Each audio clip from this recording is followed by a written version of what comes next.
construction site chaos, car versus pedestrian, and call me crazy, but I don't think that's a real doctor. Oh, I'm not a doctor. Today, we're breaking down some of the most jaw-dropping injuries from Reacher. Let's dive right in. Oh. I always think it's funny. They do these scenes where people are dressed up in the hospital as hospital employees. The issue is everybody has a hospital badge and a lot of doors and places to go are all accessible by electronics to open the door. So you won't get very far. Oh. First off, I've never seen crutches used that way, but they are, I think, aluminum, and they definitely could hurt. Oh my gosh, okay. Throwing a pair of scissors at somebody could actually end up in your soft tissue. It probably won't go very far, but it definitely could puncture through, or it could poke an eye out. In this circumstance, you know how I always say don't pull things out. This is likely okay to pull out and then put direct pressure on the area. Ooh. Oh, lost power. He's got what appears to be a bone saw. Don't come across a bone saw very often in the emergency department. We have saw that looks very similar that is for cutting a cast off. It's a cast saw.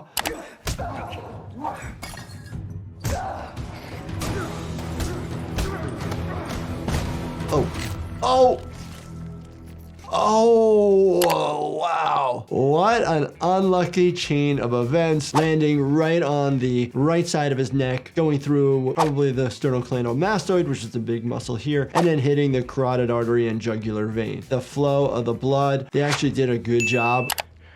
I wanted to question him. Could this gentleman survive this injury? Potentially could if somebody helped him with first aid. How do you succumb to the injury relating to this blood loss? And you're potentially developing blood clots that are going the wrong way. Duck and cover. What the hell does that mean? Duck and cover. Ooh.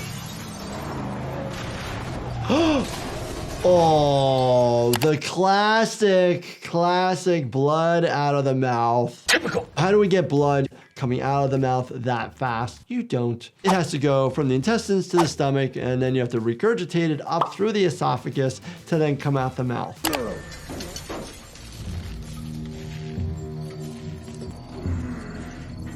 Typically, when people have blood coming out of the ears, it's either related to a rupture of the tympanic membrane, aka your eardrum. Could happen from an ear infection, could be blast injury, increased pressures. So possibly due to the whole events that this could happen. Oh. I mean, that was a pretty good fall. Falling with style. Fell onto the chest, maybe the face, and then slid down. But then the body continued to roll, almost like parkour, where you're taking the energy out, so you're not actually landing directly on it. Could potentially be okay. Oh, superficial injury to the abdomen. Anytime we see a hole in somebody, we do not blindly probe to see where it's going. We will potentially get images to see if there's blood within the abdomen, if there's significant damage underneath. We'll also correlate with your vital signs. Ooh. He's using this scraper right axilla or bicep. Your brachial artery chills out right when you push on the bone here. It's actually a place where we'll feel for a pulse in young children, even infants. We can feel in this area. Then his next wound or injury is to left shoulder, neck, clavicle area. Unlikely that it's going to cause significant damage because you have also the rib cage there. But if you get above it and go down directly in, that can actually hit into your subclavian vessels, major branches off of the aorta. Ow. Falling from great height, landing on all of those cinder blocks, causing significant amount of trauma to head, your back, your pelvis, causing you maybe to pass out, intracranial bleed, fractures, dislocations, punctured lungs, pneumothorax, hemothorax. A lot of different scenarios could happen.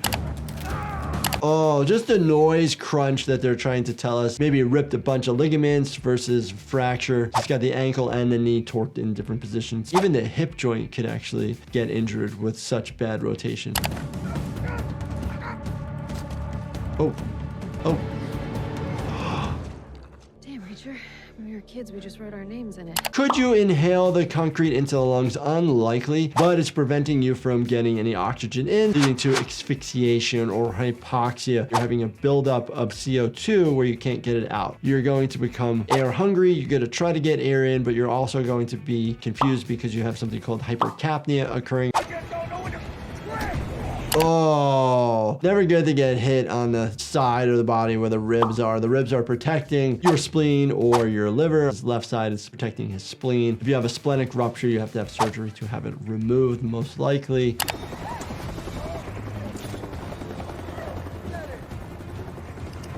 That stretcher is a common type of stretcher that we see when maybe we take somebody to the MRI area. Our stretchers are more modern. This is an older one. They typically use these types to maneuver around areas that it might be a little bit tighter. What?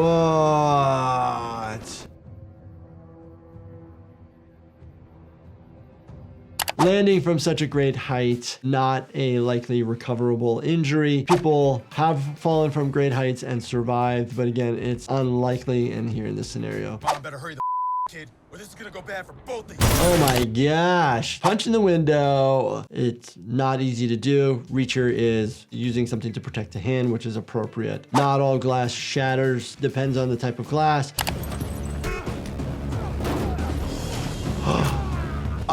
Broken potential wrist or distal forearm. Just depends on where the wrist it's fractured. Typically there's about 8 bones in the wrist. Most of the time when somebody has a wrist fracture, it's the distal end of the radius or the ulna. Hi. Want to see your mom? Nice work. You gotta wonder how Reacher stays so calm under pressure. That's exactly why I formulated Chillax by my company Life Happens, an occasional stress support supplement designed for when life feels like a high stakes action scene. Check it out at lifehappens.com or on Amazon. Ooh.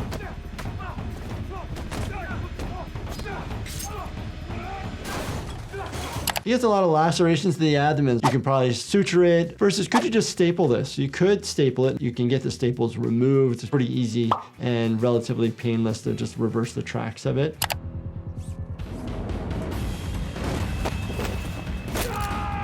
Screaming, the elbow gets in hyperextension. It's gonna hurt, but hurt more if you dislocate it or fracture it. Most of the times when we see people dislocate the shoulder or the elbow, mostly the elbow, it's usually from a force directed posterior and get it out of joint. Oh, that's gonna probably be a fracture dislocation of the ankle. Definitely broke the tibia and fibula down on that side. Most of the time we'll end up seeing these. They actually break the other direction and we call it a trimalleolar fracture. Oh, hard to know what the injury was there. It could have been a quick snap of the high cervicals causing a spinal cord injury. Could have ripped through the cartilage of the trachea causing airway compression, or could be causing airway compression plus vascular compression of the vessels on either side of the neck. Man, I would not want to go up against Reacher. If you guys enjoyed this and you like the show, let me know in the comments. And as always, make sure that you binge watch this playlist right here. Watch everything for me. And make sure you subscribe, turn your bell notifications on, and hit that like button for me. Thank you so much for watching, and stay healthy, my friends.